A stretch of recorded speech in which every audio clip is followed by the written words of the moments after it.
There are moments in war that last 1 second and echo for 80 years. Decisions you make without thinking that change everything. Words you say casually that become the last words someone hears. Choices that seem meaningless at the time, but turn out to be the difference between life and death. I made one of those choices in France in June 1944. Told my best friend to go left while I went right. One word, left. That's all it took. He went left, found a German soldier waiting, died 3 feet away from me. And I've spent 80 years asking myself why I said left instead of right, why he died and I didn't, why one random choice made in half a second determined that he'd never see 23 and I'd live to be 101. My name is Thomas Riley, Tommy to anyone who knew me before the war. I was a paratrooper in the 101st Airborne Division, the Screamin' Eagles. We jumped into Normandy on D-Day, fought through France, did our duty, survived. Some of us. My best friend's name was Danny O'Connor, 22 years old, from Brooklyn. Red hair, green eyes, smile that could light up a room even in the middle of hell. He was my brother, closer than blood, the kind of friend you only find once in a lifetime. And I got him killed. Not through malice, not through cowardice, through randomness, through one thoughtless word, through the kind of decision you make 1,000 times without consequence until the one time it matters. He died because I said left, and I've carried that weight every single day for 80 years. Let me take you back to the beginning, before the war, before everything changed. Chicago, 1942. I was 19 years old, working in a factory making parts for bombers, doing my part for the war effort from the safety of the home front. It was good work, honest work, paid well, kept me out of the draft. I could have stayed there the entire war, helped build planes, contributed without ever facing danger, survived without ever risking anything. But I didn't want that. Didn't want to be the guy who stayed home while others fought. Didn't want to wonder for the rest of my life if I'd been a coward. So in March 1942, I enlisted, walked into the recruitment office, and signed up for the Army. My mother cried, begged me not to go, said she already lost my father to the first war and couldn't bear to lose me to this one. My father had died at Below Wood in 1918. I was 2 years old, never knew him. Just grew up with his picture on the mantle and my mother's quiet grief. You don't have to go, she said. You have essential work. You're exempt. Please, Tommy, please don't leave me. But I had to. Had to prove something. Had to be more than the son of a dead hero. Had to make my own mark. Had to serve. So I went. Left Chicago in April 1942. Went to basic training at Camp Toccoa, Georgia. That's where I met Danny. We were in the same barracks, same training platoon, both from big cities, both Irish, both too stubborn to quit no matter how hard they pushed us. And they pushed us hard. Toccoa was hell, physical training that broke men, running up and down Currahee Mountain until you couldn't feel your legs, push-ups until your arms gave out, drills until everything blurred together. They were building paratroopers, elite soldiers, the best of the best, and they made sure only the toughest survived the training. Danny and I kept each other going. When I wanted to quit, he'd pull me through. When he wanted to give up, I'd push him forward. We became brothers in that Georgia heat, bonded by suffering and stubbornness and the shared determination to make it through. We graduated basic in August, both volunteered for parachute training, jump school at Fort Benning. learning to throw yourself out of a perfectly good airplane and trust a silk canopy to save your life. It was terrifying, exhilarating, insane, and Danny loved every second of it. "This is it, Tommy," he'd shout as we fell. "This is living." His enthusiasm was infectious. His joy was real.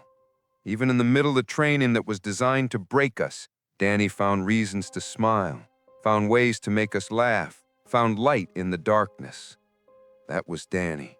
Always optimistic, always believing everything would work out, always sure we'd survive. We got our wings in October 1942, assigned to the 101st Airborne Division, Easy Company, the Screaming Eagles. We were paratroopers now, elite soldiers, brothers in arms, ready to jump into hell and fight our way back out.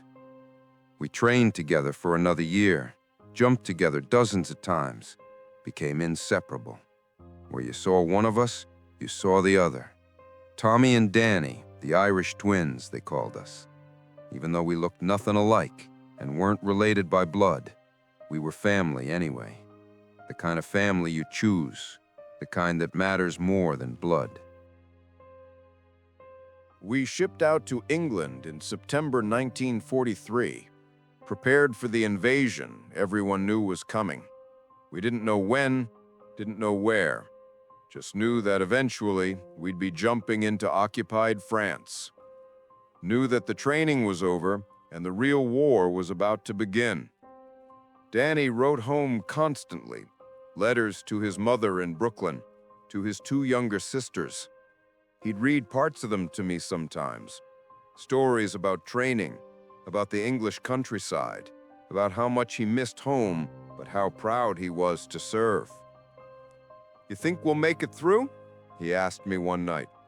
We were in our barracks, spring 1944.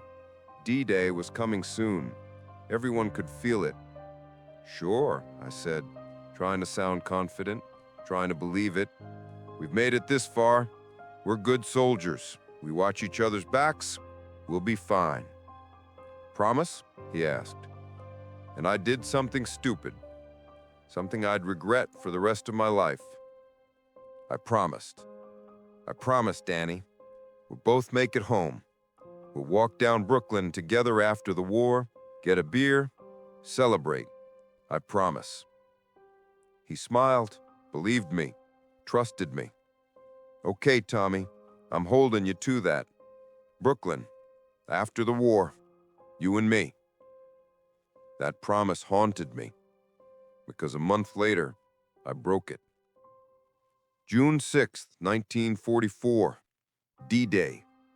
We loaded into C-47 transport planes at 2300 hours on June 5th, flew across the English Channel in darkness.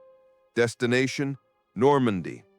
Mission, drop behind enemy lines, secure key positions, prevent German reinforcements from reaching the beaches. The flight was rough, flak bursting around us, planes getting hit, men praying, men vomiting, men sitting in silence wondering if they'd see sunrise. Danny sat next to me. He wasn't smiling anymore, wasn't joking, just staring straight ahead, processing what was about to happen. "You scared?" I asked him. "Terrified," he admitted. "But we got each other, right? We stick together, we'll be okay." We stick together, I agreed, no matter what. The jump light turned green at 0116 hours, June 6th. We stood up, hooked our static lines, moved to the door, and jumped into darkness over occupied France. The drop was chaos. Planes scattered by flak. Paratroopers spread across miles of French countryside. Most of us landed nowhere near our objectives. I hit the ground hard in a field, rolled, got tangled in my chute, spent 5 minutes cutting myself free while trying not to make noise, trying not to get shot by Germans who were definitely looking for us. I clicked my cricket, the little metal noisemaker we all carried to identify friendlies in the dark. Heard a return click 20 yards away. Made my way over. Found Danny, tangled in a hedgerow, cursing quietly. "Help me out of this thing," he whispered. I cut him loose. We crouched in the darkness, 2 paratroopers, alone, somewhere in France, no idea where the rest of our unit was. "Well," Danny whispered, "we're in France. That's something." Despite everything, I almost laughed. That was Danny, finding the silver lining, even when we were lost behind enemy lines in the dark. We spent the next 3 days trying to link up with our unit, moving through hedgerows, avoiding German patrols, living on adrenaline and fear. Finally found Easy Company on June 9th. They'd taken heavy casualties during the drop in the first days of fighting, but they were holding their positions, doing their jobs, fighting. We integrated back into the unit, started the real work of pushing inland, fighting through the Norman hedgerows. Every field was a fortress. Every hedgerow hid enemy positions. Every advance cost blood. But Danny and I stuck together, covered each other, saved each other more times than I can count. He got me through June. I got him through the worst of the fighting. We were a team, brothers, inseparable. And we were both still alive, both beating the odds, both on our way to keeping that promise. Brooklyn, after the war, a beer, celebration, survival. June 23rd, 1944. 17 days after D-Day. We were clearing a small French village, name I can't even remember now, one of dozens we'd moved through. The Germans were retreating, but leaving stay-behind troops, snipers, machine gun nests, soldiers with orders to slow us down, make us pay for every mile. Our company moved methodically, house by house, building by building, clearing rooms, securing positions. It was dangerous work, slow work, nerve-wracking work. Every door could hide an enemy. Every window could conceal a sniper. Every room could be your last. Danny and I worked together like we always did. I'd clear right, he'd clear left, or I'd cover while he moved, or he'd throw the grenade and I'd go in first. We had a rhythm, a system. We trusted each other completely, never questioned, never hesitated. Just moved together like we'd been doing it our whole lives instead of just a few weeks. Around 1400 hours, we came to a 2-story building, stone construction. Looked like it had been a bakery. Front door was open. 2 entrances inside, a doorway to the left, leading to what looked like the shop area, a doorway to the right, leading to what might have been storage. Standard procedure. Both rooms had to be cleared. Someone had to go left, someone had to go right. Usually we'd flip a coin or trade off. You took left last time, so I'll take it this time. Or I'd take the more dangerous-looking approach, and Danny would cover from the safer one. Except this time, I didn't think about it. Didn't flip a coin, didn't consider which room looked more dangerous. Just made the call without thinking. "You take left," I said. "I'll take right, on 3. Danny nodded. Didn't question it. Never did. We trusted each other. If I said left, he went left. If he said right, I went right. That's what brothers do.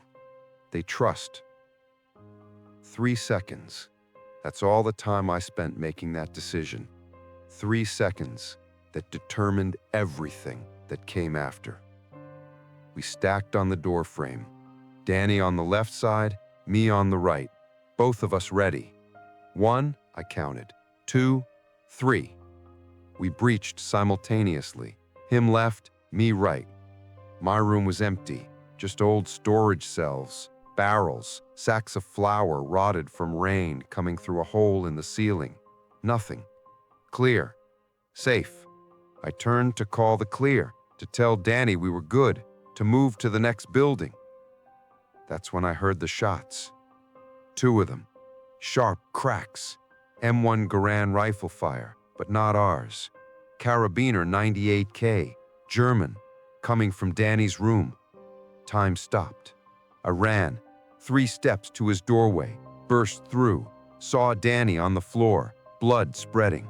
Saw the German soldier in the corner, young kid, maybe 17, looked as terrified as I felt. He was trying to work his bolt to chamber another round to shoot me. I fired first, 3 rounds, center mass. He went down, but I didn't care about him, didn't matter. Danny. I dropped to my knees beside Danny. He'd been hit twice, chest, high right, and lower left abdomen. Blood everywhere. Too much blood. Danny, stay with me. Medic! Medic! He looked at me, those green eyes.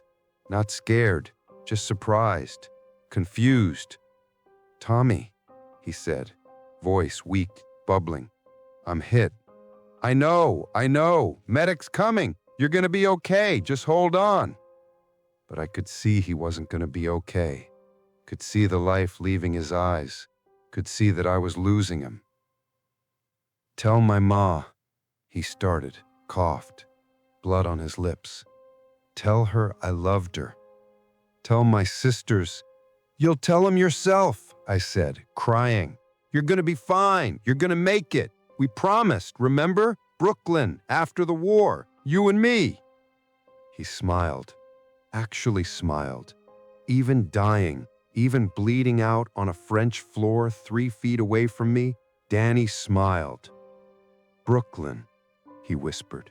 Don't forget. I won't forget, I promise. But you're gonna be there. You're gonna... He interrupted, voice barely audible. Left or right, didn't matter. Could have been either of us. Not your fault, Tommy. Not... And he was gone. Just like that. Green eyes staring at nothing. Smile fading. Life leaving. Gone. 22 years old. 3 feet away from me. Dead. Because I said left instead of right. The elderly medic arrived 30 seconds later, checked Danny's pulse, shook his head. I'm sorry, he said. He's gone. I sat there on that floor next to my best friend's body, and I understood something. It was random, completely random. Left or right, either door could have had the German soldier. Either room could have been the danger. I could have said right, Danny could be sitting here alive, and I could be the one on the floor. One word, one thoughtless decision, one moment where I made a choice without considering consequences. And it had killed my best friend. Not the German soldier, me. I chose left for Danny. I sent him through that door. I put him in that room. I got him killed. The company moved on, cleared the rest of the village, secured it. Mission accomplished. They bagged Danny's body, tagged it, prepared it for graves registration. Another casualty, another name for the list, another telegram to a mother in Brooklyn. I went through the motions, kept fighting, kept moving, did my job. But something inside me had broken, something that would never heal. That night, after we'd secured our position and posted guards, I sat alone, stared at nothing, replayed it over and over. Why did I say left? Why didn't I flip a coin? Why didn't I take left myself? Why did I make that choice? Our sergeant found me, sat down beside me. Heard about O'Connor, he said. I'm sorry. I know you two were close. It was my fault, I said, voice flat. I told him to go left. I chose that door for him. You couldn't have known, the sergeant said. Could have been either room. Could have been you just as easily. It was random. Wrong place, wrong time. That's all. But I chose, I said. I made the call. If I'd said right instead of left, he'd be alive. I'd be dead. One word made the difference, and I chose wrong. There was no right or wrong, the sergeant argued. There was no way to know. You made a tactical decision like we do 100 times a day. Sometimes those decisions get people killed. That's war. That's not on you. But it was on me. I knew it, felt it, carried it. Because regardless of what the sergeant said, regardless of logic or tactics or randomness, the fact remained. I said left, Danny went left, Danny died, and I was alive because I'd happened to say the word that sent him through the door with the German soldier instead of me. Random, meaningless, arbitrary, and permanent. I finished the war, fought through France, Belgium, into Germany, survived all of it. Came home in 1945, got my discharge, returned to Chicago. A hero, they said, a paratrooper, a veteran, someone who'd served his country with honor. They threw parades, gave speeches, thanked us for our service, and all I could think about was Danny, about how he should have been there, how he should have been walking down those streets getting cheered, how he'd earned it more than I had, how he'd been the better soldier, the better man, the one who should have survived. I went to Brooklyn before going back to Chicago. Had to face Danny's mother and to keep my promise to tell her he'd loved her. Had to look her in the eye and explain why her son wasn't coming home. She lived in a small apartment in a tenement building, 3rd floor. I climbed those stairs feeling like I was walking to my own execution. Knocked on the door. She answered, Mrs. O'Connor. 50 years old, but looked 70.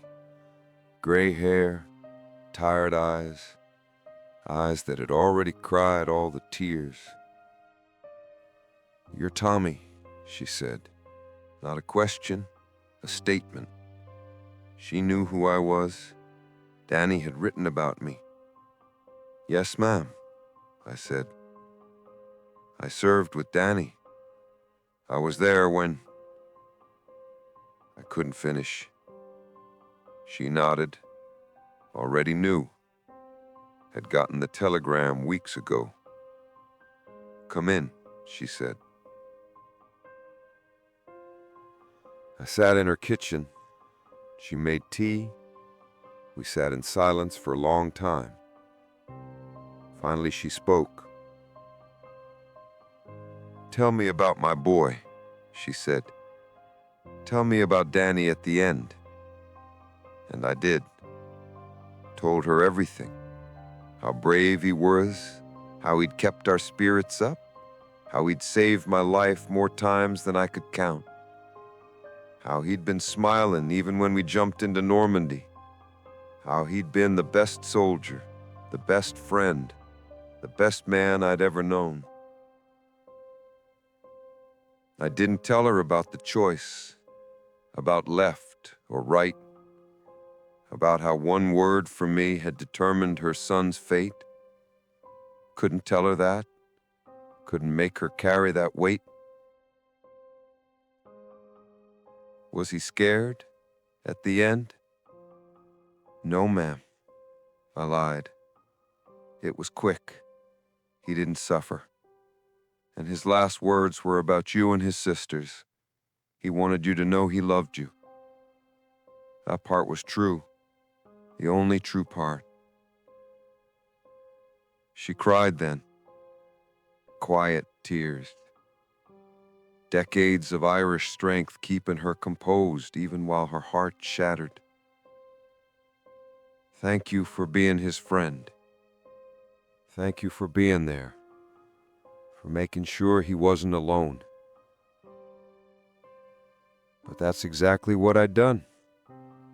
Made sure he wasn't alone. Made sure he was the one who went through that door. Made sure he died instead of me. If I'd sent him right instead of left, he'd be sitting here talking to his mother instead of me. I tried to build a normal life after the war. Used the GI Bill to go to college, got a degree, found a job, met a woman, got married, had children. Did all the things you're supposed to do, all the things that make a life. But I was never fully there, never fully present. Part of me stayed in that French village, stayed on that floor next to Danny, stayed asking why I'd said left instead of right.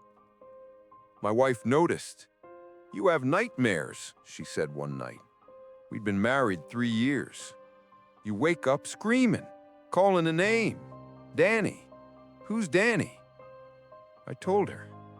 Told her about my best friend, about how he died, about how we'd been brothers.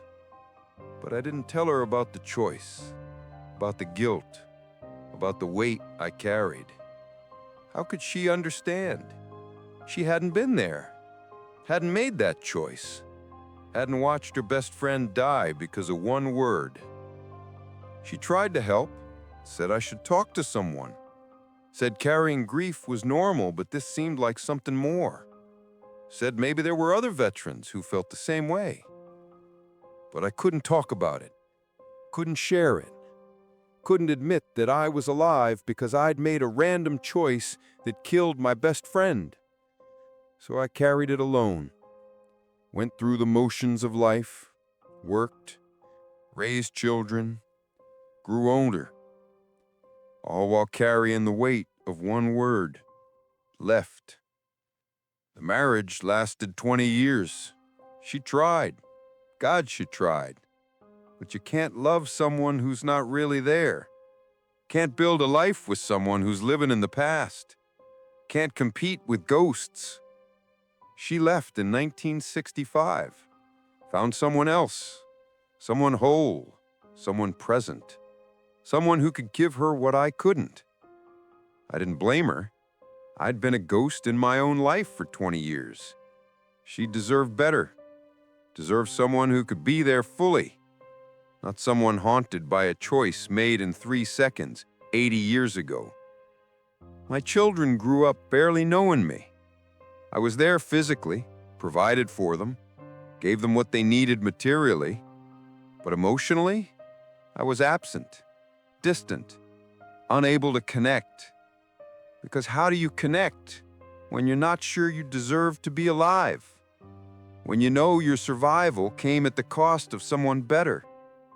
When every moment of happiness feels like a betrayal of the friend who never got to experience any of this?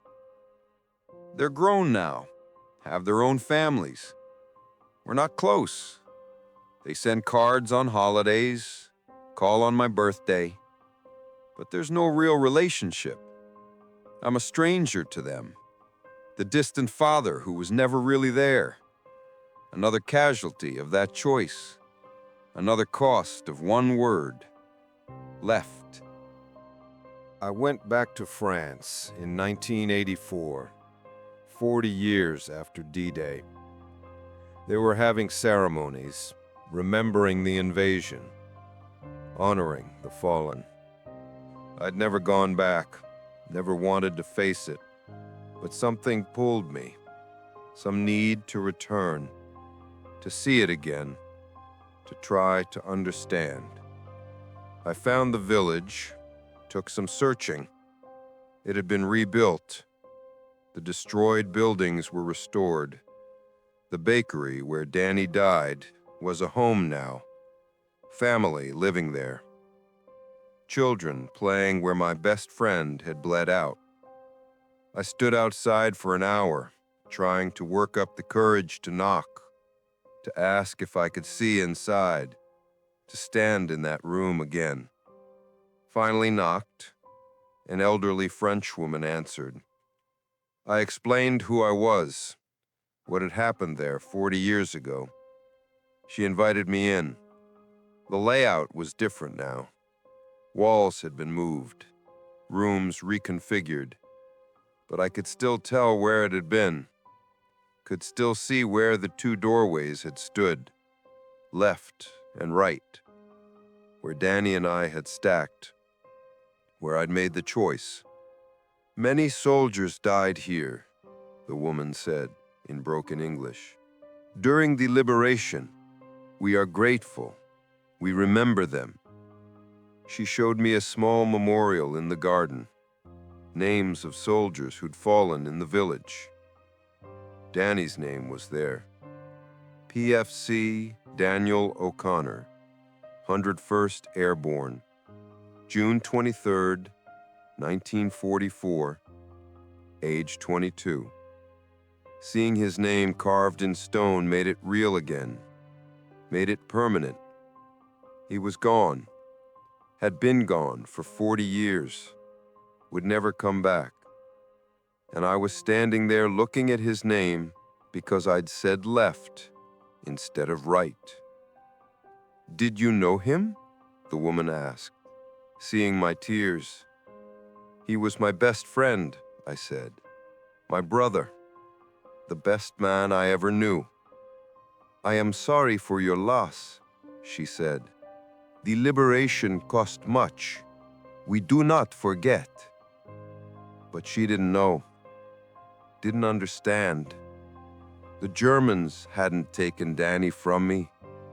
I had. With one word, one thoughtless choice, one decision I'd made without considering consequences. I stood at that memorial for a long time, tried to say something, to apologize, to explain. But what words could possibly be enough? What explanation could justify surviving when he didn't? What apology could undo 80 years of guilt? I'm sorry, Danny. I'm so sorry. It should have been me. I should have taken left. You should be the one standing here. You should have made it home. You deserved it more than I did. I'm sorry. I'm 101 years old now. 80 years since that day. Since that choice. Since I said left and changed everything. I've outlived Danny by 79 years. Lived a full life. Long life. More time than most people get. Certainly more than Danny got. And every single day of those 79 years, I've carried the weight of being alive when he's not. People tell me I should let it go, that it was war, that it was random, that I couldn't have known, that it's not my fault. They were right about most of it. It was war. It was random. I couldn't have known which room held danger. And if Danny and I had switched positions, if he'd chosen and said right for me, I'd be the one who died, and he'd be the one carrying this weight. All of that is true, but it doesn't change the fact that I made the choice. I said the word. I sent him through that door. Me. Not fate, not chance, not God, me. I chose left for Danny and right for me. And that choice, that one word spoken without thought in 3 seconds, determined that he'd die at 22 and I'd live to be 101. The randomness doesn't absolve me. The fact that it could have gone either way doesn't make it better. Because in this reality, in this timeline, in this version of events, I made the choice that killed my best friend. And I've lived with that for 80 years. The nightmares never stopped.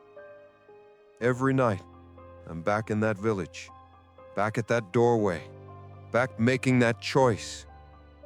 Sometimes in the dreams, I say right. Danny lives. I die. And I wake up wishing that's what had happened. Wishing I'd made the other choice. Wishing he'd been the survivor, and I'd been the name on the stone. Other times the dream is memory. I say left, he goes left. The shots ring out, and I relive finding him on that floor, seeing the life leave his eyes, hearing him say, "Not your fault," when it absolutely was my fault. Every night, for 80 years, the same dream, the same guilt, the same weight. I never remarried after my first marriage ended. Never tried. How could I? How could I let someone get close when I was carrying this, when I was haunted by a choice made 80 years ago? When part of me believed I didn't deserve happiness because Danny never got any. I never really connected with my children, with my grandchildren, with anyone. Spent my life alone, isolated, trapped by guilt that never faded, never diminished, never released me. They say time heals all wounds. They're wrong. Time just makes you better at carrying the weight, better at pretending you're okay, better at going through the motions of a life you're not sure you deserve to have. But the weight never lifts, the guilt never fades, the question never stops. Why him and not me? I've spent 80 years trying to answer that question, trying to understand the randomness, trying to find meaning in meaningless chance, trying to justify surviving when someone better didn't. And I have no answer, no understanding, no justification, just the knowledge that I made a choice, a random, thoughtless, meaningless choice that determined life and death. And I chose wrong, because the world would have been better with Danny in it. He was kinder than me, funnier, more optimistic, more full of life. He had people who loved him, a mother, sisters. He would have had a wife, children, grandchildren, a life full of love and laughter and all the things he deserved. Instead, he got 22 years, and a stone with his name in a French garden, and a best friend who spent 80 years wishing he'd made a different choice. I tried to live well, tried to honor Danny by making something of the life he didn't get to have. Tried to be the best person I could be, contribute, help others, make his sacrifice mean something. But how do you honor someone when their death wasn't a sacrifice, when it wasn't noble or meaningful or purposeful, when it was just random chance, when it was one word spoken thoughtlessly that put him in the wrong room at the wrong time? You can't. You just survive. Carry the weight. Live with the knowledge that you're alive because of randomness, because of a coin flip didn't involve a coin, because you happened to say one word instead of another. That's not sacrifice. That's not heroism. That's not meaningful death. That's just chaos, randomness. The universe showing you that nothing matters except chance. And chance determined that Danny would die and I would live. And I've hated chance ever since.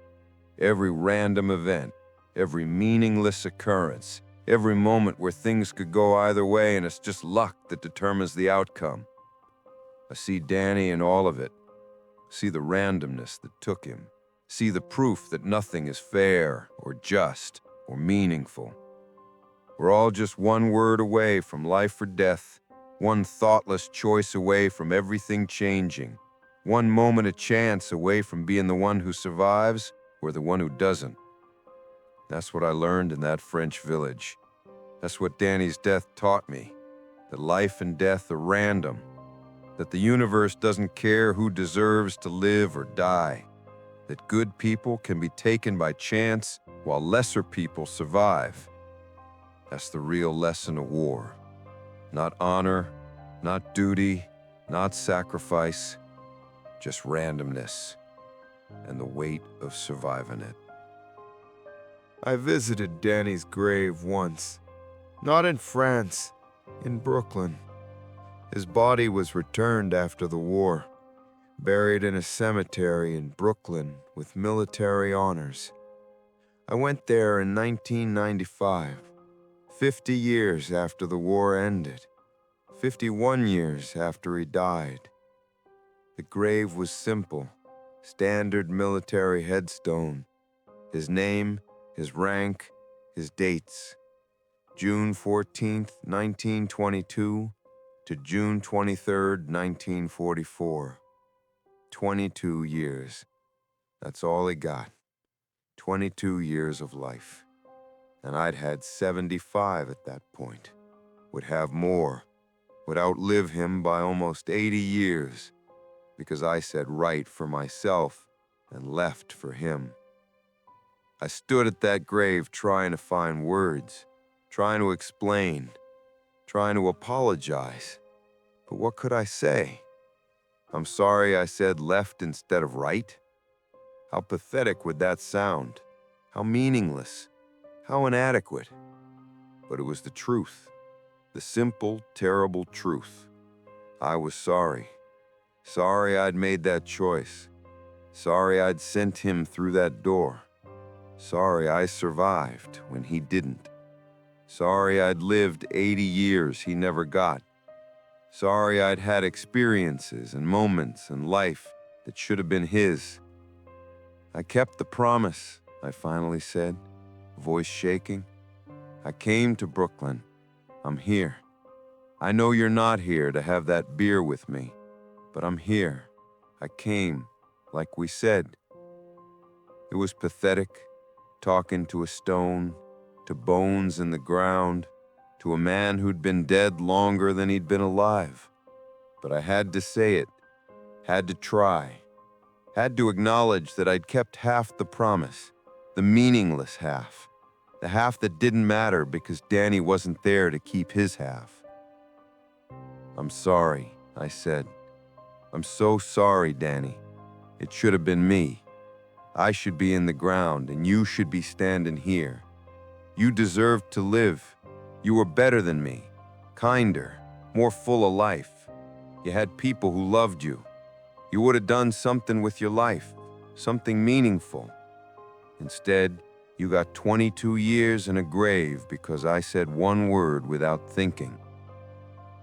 The tears came then, finally, after holding them back for 51 years, after carrying the weight alone, after decades of pretending I was okay. They came, and I knelt at that grave and wept for my friend, for the life he never had, for the randomness that took him, for the choice I made, for everything. I'm writing this now because I don't have much time left. I'm 101 years old. My body is failing. Doctors say weeks, maybe months, not years. The end is coming. And before it does, I need to say this. Need to put it into words.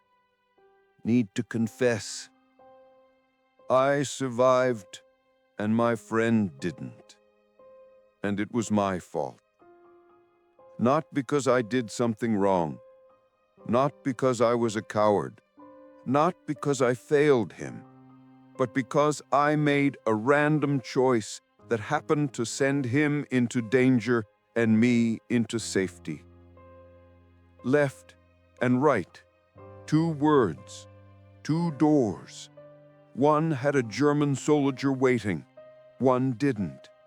And I chose which of us would face which door without thinking, without considering, without knowing.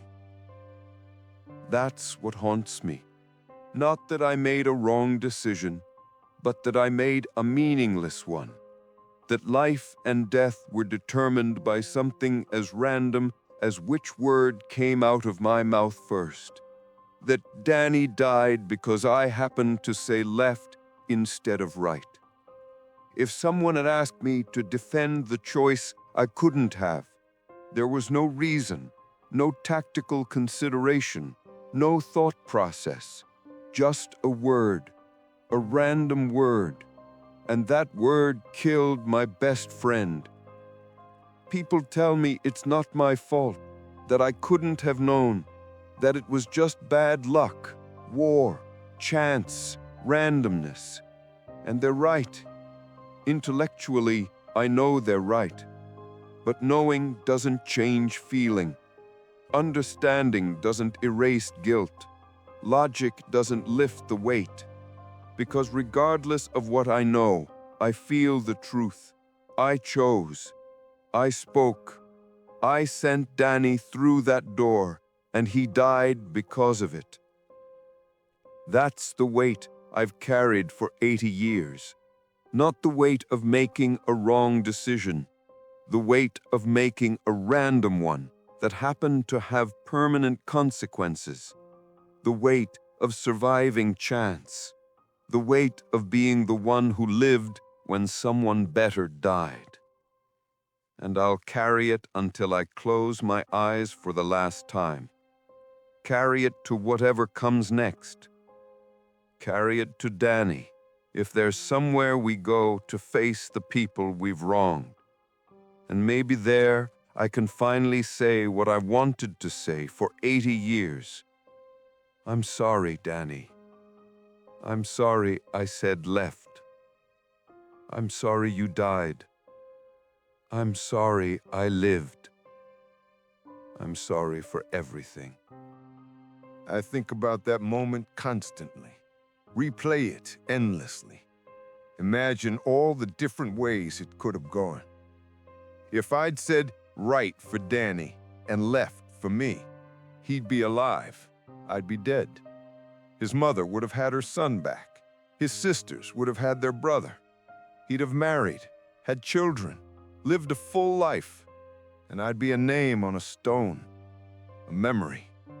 A young man who died in France and never came back. And you know what? That would have been okay. That would have been better. Because Danny deserved life more than I did. Deserved all the years, all the experiences, all the joy. He was the better man, the better soldier, the better friend.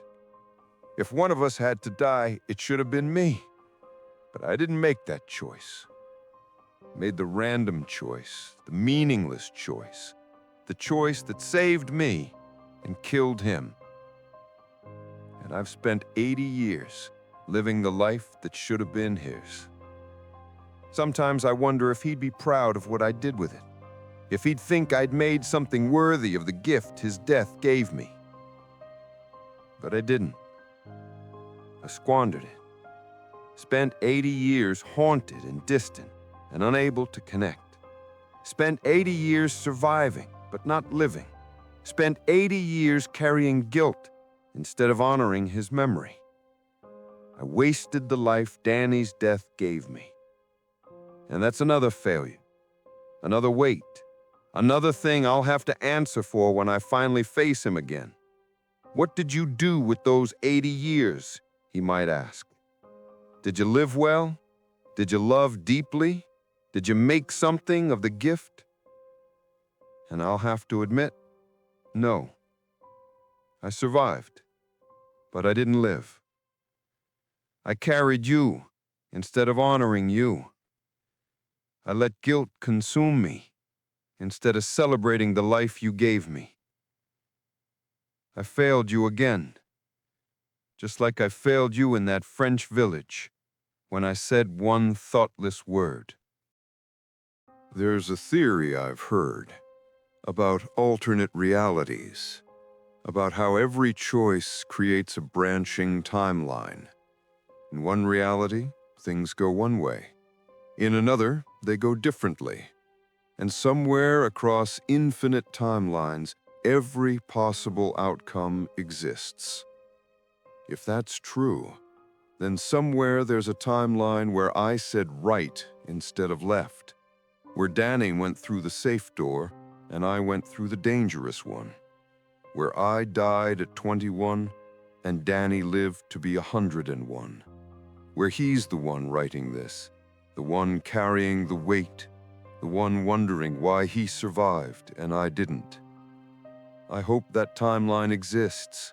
Hope that somewhere Danny got the long life, the full experience, the chance to be the man he could have been. Hope that somewhere I'm the one in the ground and he's the one standing at my grave saying, "I'm sorry I said right. It should have been me."